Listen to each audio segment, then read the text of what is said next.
Welcome to the Slow Wine Guide 2021. I'm here with Martha Stoumen of Martha Stoumen Wines, who's celebrating her fourth appearance in the Slow Wine Guide. Welcome, Martha. Thank you for having me. You bet. So 2021 is the topic for today, and we're going to be talking about the 2018 vintage and the three wines that you'll be featuring in the guide. Wonderful. So I will be featuring in the guide three different wines. Generally speaking, I work with Italian grape varieties or grape varieties that are more classic to California, from generally speaking warmer kind of Mediterranean climates. So the first wine we'll be talking about is the 2018 Honeymoon. That is a majority French Colombard from Visita Vineyard up in Redwood Valley, Mendocino County. And this is a really special vineyard. The vines themselves are around 72 years old. They're all dry farmed, head trained. If you haven't seen a dry farmed, head trained vineyard, they're really cool. They're almost like these little trees growing independently. There's no wires or trellising in the vineyard, which has deep impacts on the way that you can farm it and the sustainability of the way you can farm it. So really excited to showcase that. Colombard in California has been around historically, but has really fallen out of favor. It's really been tagged more or less as just a blending grape and is generally grown in lesser terroirs as to bulk up wine blends. This particular vineyard, Visita Vineyard, where the Colombard grows, has, like I mentioned, was planted out in 1948, so just after World War II, when we had this amazing planting boom in the US, and particularly California. And they've been tended ever since by the Rossettis.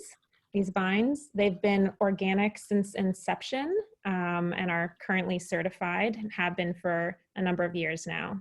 So, and then a small blending component in the Honeymoon is Chardonnay from a nearby vineyard to the Rossettis. The vineyard that the Chardonnay is from is called Hawkeye Ranch and is also certified organic. So. Fantastic. So talk a little bit about the 2018 vintage. I mean, all of the wines are from Mendocino County, right? Mm-hmm. The vineyards are from Mendocino County, a little bit in Sonoma, but tell us about 2018 and what we can generally expect. Yeah, 2018 was such a different from the 2017 vintage. So the 2017 vintage, we saw a couple of heat waves. It was kind of a fast and furious harvest. 2018 was the complete opposite. So we had really nice, cool weather during the fall. For California, this is really, really excellent. I think, getting that extra hang time where you don't have sugars and alcohols spiking, but then you also kind of get the complexity of, the skins get to develop the flavor that you can then work with as a winemaker really, really nicely. So, yeah, and you see this, so the Colombard that's in the Honeymoon is actually our last pick that comes in for the year.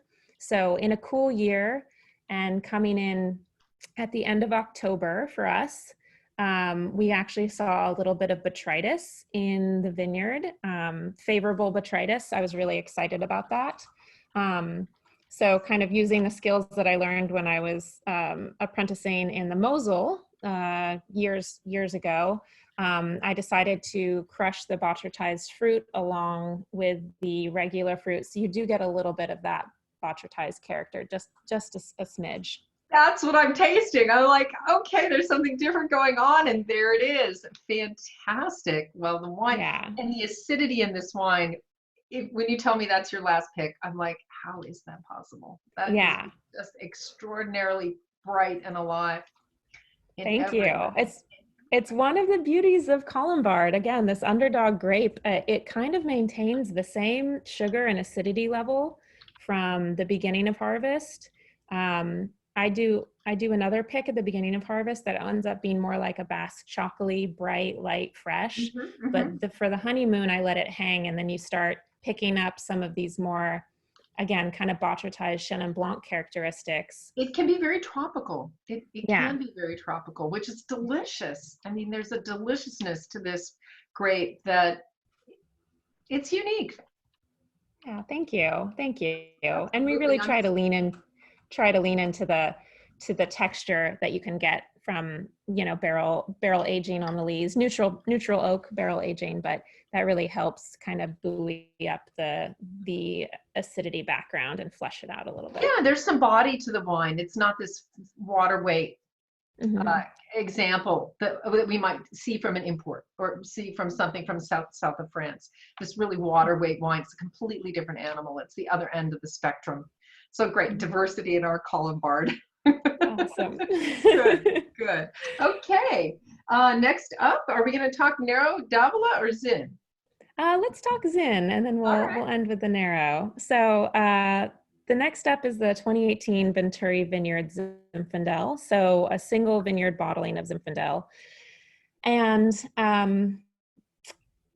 Zinfandel is an interesting grape. It's something that usually people do have an opinion about, either really positive or really negative. I think it's polarizing, and partially that can be because of it's so widely planted in California. So you get so many different expressions depending on where it's grown, obviously. This particular parcel is kind of slightly uplifted, rocky spine where the Russian River hundreds of years ago used to flow. Right, the river has changed course over the years, yeah. Exactly. So we have these this uplifted river stones. We don't have as rocky of soils, generally speaking, in California as you would find in Europe. This is one of the exceptions I feel like I found. And this wine, I decided to ferment whole cluster, and it does see a little bit of extended maceration. And the reason we wanted to do that is we really wanted to offer some more savory components alongside what is normally a pretty fruity grape, Zinfandel. So we wanted to lean into some of the spice characteristics there as well. Oh, they're definitely apparent in this wine. Absolutely. There's a wonderful touch of smokiness here as well, too. It's intriguing. How much do you put much new oak on the wine, or? No, really, I work with very, very little to none new oak. I mean, certainly with this wine, we haven't seen any new oak on it. Okay, so neutral. Yeah, exactly. So it's more of a grape component. And yeah, something that the vineyard has given. This is a mix it's hard to, Zinfandel is something that obviously doesn't originate in California, but it's been around here for so long that we do actually have unique clones to California. And this here is a mix of 4 different clones that were planted up on this rocky spine. So we have Dimple, Duprat, Rockpile, and then a Primitivo clone. I had a feeling Rockpile was going to come up at some point. Yeah. So. Great. So the weight of this Zinfandel, it's certainly not over extracted. It's kind of medium bodied for me across the board, but I see this as a wine that I would love to have slightly chilled, even in the warmest weather. This would be absolutely perfect. So. Absolutely. Yeah. I've had a friend recently ask me what they should cook with this. And for me, it was just anything you have put on the grill. It can be vegetables, just a little bit of that kind of summer grill, but then also some braised things come winter. It's a pretty versatile wine in terms of pairing and weather. So. Absolutely. For me, I see this, typically you might think Zinfandel is just a kind of a warmer, a colder weather wine to enjoy, but this wine is all year round. Yeah, exactly. Year-round drink. Exactly. Zinfandel is interesting. So a lot of Zinfandel people say the trick of growing it is it often ripens unevenly. So what you'll have is you'll have we ripe see berries those bunches. next to green berries. In particular, Larry Venturi, I have to say his farming partially, I think, the fact that it's dry farmed, so this is also dry farmed, head trained, I think it evens out the phenological development of this grape throughout the growing season. So we really see I don't see a lot of variation in the cluster ripeness, honestly, with this. I feel like it comes in, before the grapes start shriveling, so before you get some of that raisin character that you can get in Zinfandel, we pick it right there when it's still kind of got that bright, fresh, red fruit meets starting to go into darker fruit, but right. The berries are still very turgid, and clearly the vines are in balance. The vines are perfectly in balance, and they're ripening the fruit in a very balanced way. I think when I see those raisins and next to green berries, I'm thinking unbalanced vine. So yeah. So, well, nothing unbalanced about this delicious example. So what a treat. I know what I'm having for lunch today. Okay. Thank you. Oh, great. One of the perks. So I know, exactly. I'm enjoying cooking and enjoying wine combined. Okay, so the final wine up today is the Nero d'Avola. Yes. And tell us a little bit about this grape. Not everyone's going to be familiar with Nero, but again, we're an Italian guide, so. That's true. So I would say Nero d'Avola is the Zinfandel de Sicily. It's planted extremely widely on the island in Sicily, but very, very little of it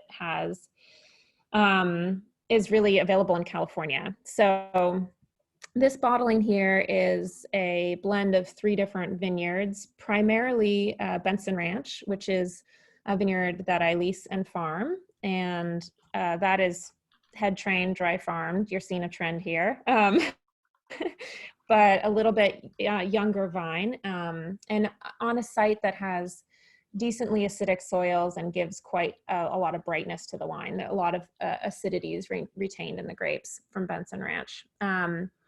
And Benson Ranch was planted out with plant material from Fox Hill Vineyard, which, as far as I am aware, is the oldest Nero d'Avola in California. It was planted in the mid-70s. A suitcase clone that came over, and then that again we used to propagate Benson Ranch, and another vineyard called Chiarito, which is a minor component in this, which is another vineyard I lease and farm. Yeah, we were talking about Chiarito a little earlier, that it's organic too. Yeah. Yes, exactly. So these 3 vineyards are probably within a 10-mile radius of one another, but you get to see all these different expressions on kind of these uplifted benchland, different gravelly benchland areas. It's an amazing grape. I think we're going to see a lot more of it in California. You can plant it in warmer climates, and it has a loose cluster, so it's not as susceptible to disease, and it has just great flavor. It's usually more medium bodied. You can get tannin, you have a tannin acidity component to it. It's a little bit different than the Sicilian expressions that I've had. This is a little more lean. I don't want to say lean, but it's a little more potentially age-worthy just because of the extra acidity that we have there. So yeah, absolutely. There seems to be a little more stuffing, maybe a little more tannin there than in the examples I've tasted from Sicily. There's a wide range of style produced in Sicily, of course, but this is fairly unique.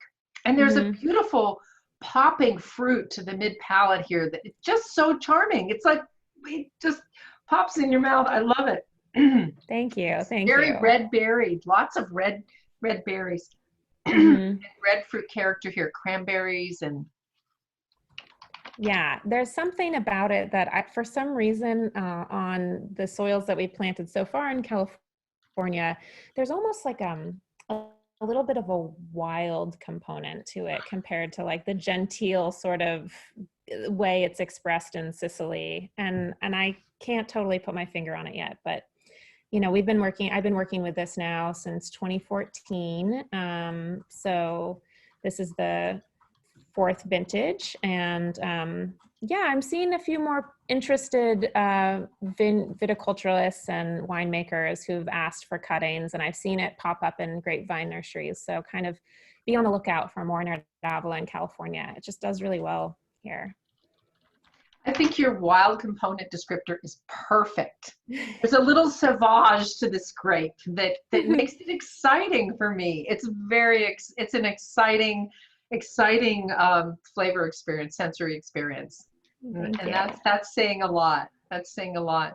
Well, Martha, I can't thank you enough for sharing your insights on the 2018 vintage and your 3 beautiful wines for us. We look forward to seeing you in the 2021 guide. Thanks very much. Thank you so much. Bye. Bye.